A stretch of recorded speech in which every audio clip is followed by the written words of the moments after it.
जय गुरु जी, शुक्राना गुरु जी, अनंतम अनंतम शुक्राना गुरु जी, लख लख बार शुक्राना गुरु जी। जय गुरु जी। संगत जी, संगत जी, आज का सत्संग कप्तान सुरेश कुमार ठाकुर जी का है।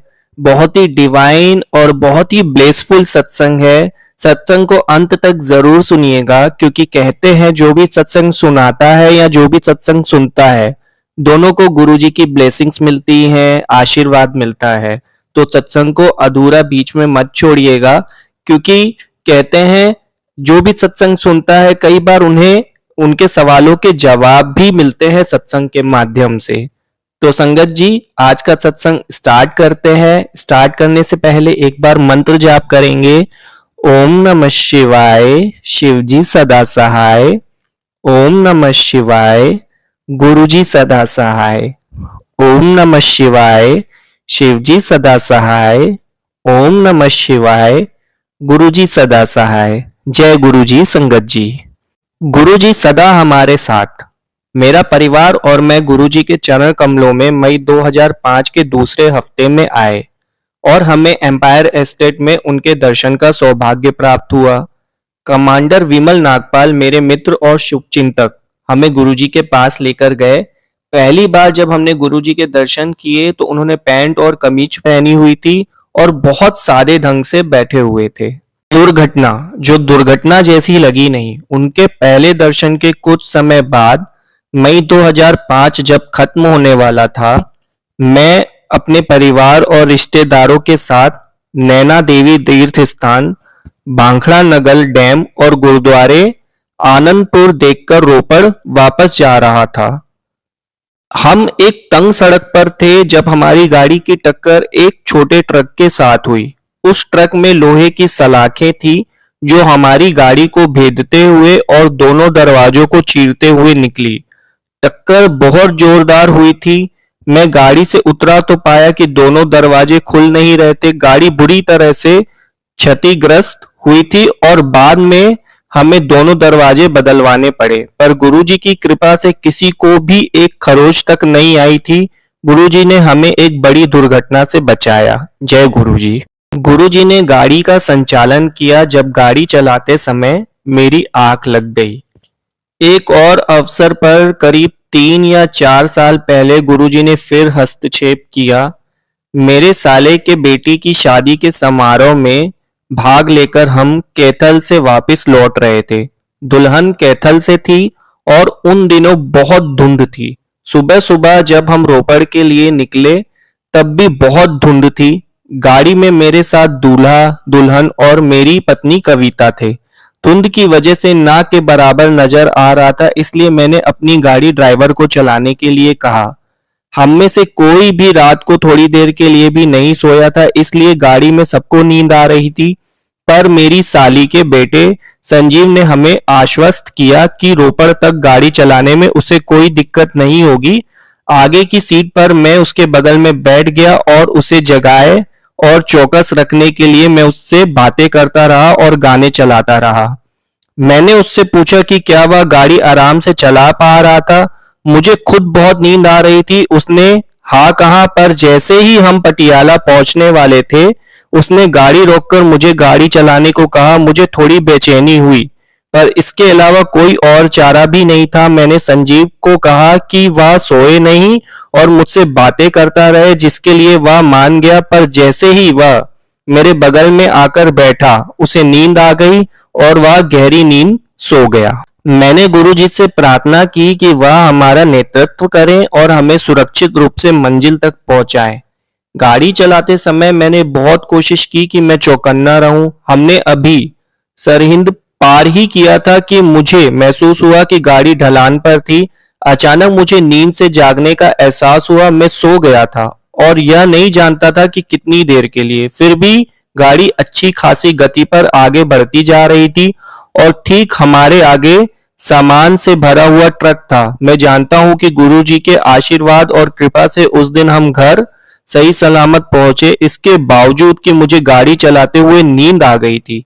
सरहिंद में इस घटना के बाद मेरी नींद उड़ गई और सारे रास्ते में जागा हुआ था। गुरुजी की कृपा से हम सब सुरक्षित और बिना किसी कठिनाई के रोपड़ पहुंचे। जय गुरुजी, शुक्राना गुरुजी। मेरी बेटी शिल्पा को आशीर्वाद। गुरुजी से मिलने से 6 साल पहले 6 मई 1999 को मेरी बेटी अर्जन विहार इमारत में रहती थी और वहां लगी आग में वह बुरी तरह जल गई थी। वह करीब 45% जल गई थी। उसे रिसर्च एंड रेफरल आर्मी अस्पताल में भर्ती कराया गया, जहां उसका निरंतर विशेषकृत इलाज हुआ।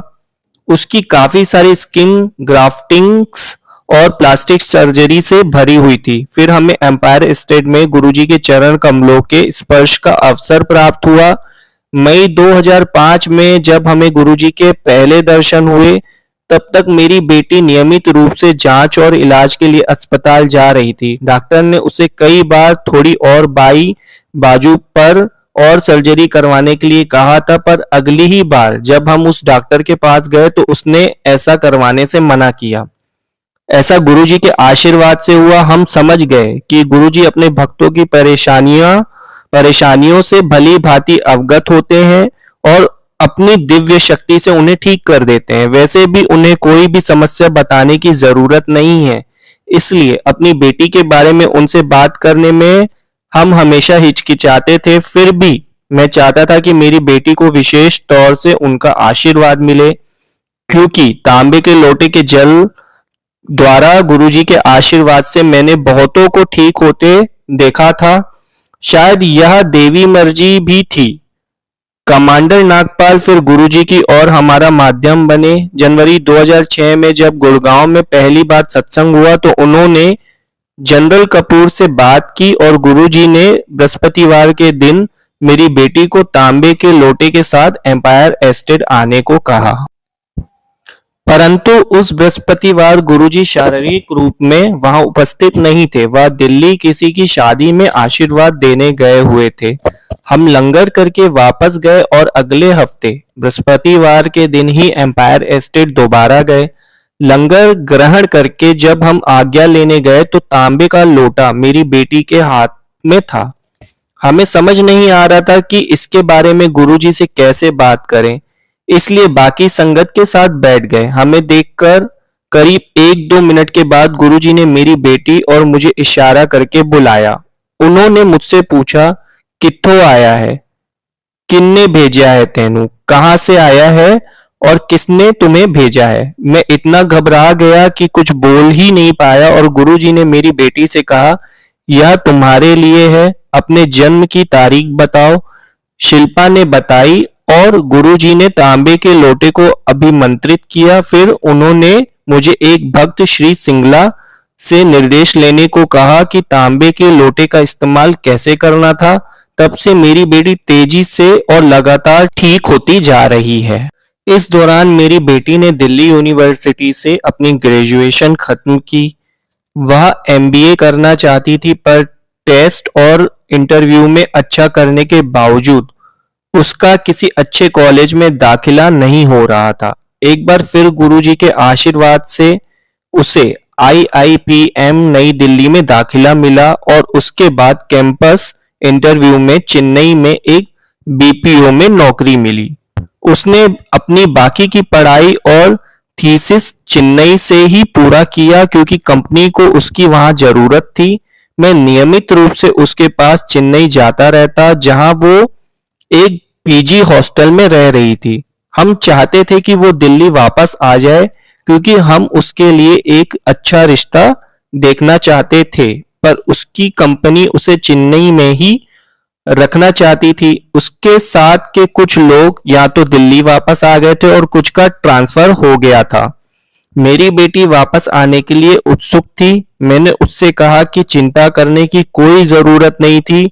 अगर गुरुजी चाहेंगे कि वह दिल्ली आए और हमसे उसकी भलाई होगी तो वह जरूर वापस आएगी। घर में इस बात पर चर्चा हुई और 1 अक्टूबर 2010 को उसने इस्तीफा दे दिया। कंपनी में 2 महीने का नोटिस देना था, इसलिए उसने 30 नवंबर 2010 की दिल्ली की अपनी टिकट बुक करा दी। परंतु नवंबर के आखिरी 2 दिनों में कंपनी के संचालकों ने उसे अपना इस्तीफा वापस लेने को कहा।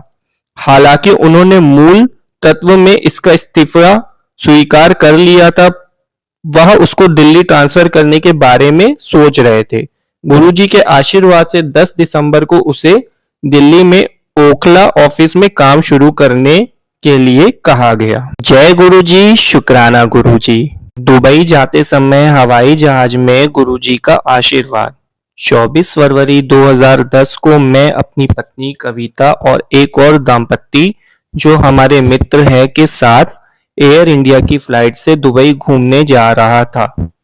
उड़ान 3 घंटे 30 मिनट की थी। रात का खाना खाने के बाद मुझे बेचैनी होने लगी, पर मैंने अपने आप को संभालने की कोशिश की। मुझे पता था कि मेरा रक्तचाप निरंतर गिरता जा रहा था, पर मैं अपनी पत्नी को व्यर्थ ही चिंतित नहीं करना चाहता था। लेकिन मेरा चेहरा देखकर वो समझ गई कि कुछ गड़बड़ थी और उसने मुझसे पूछा कि क्या मैं ठीक था।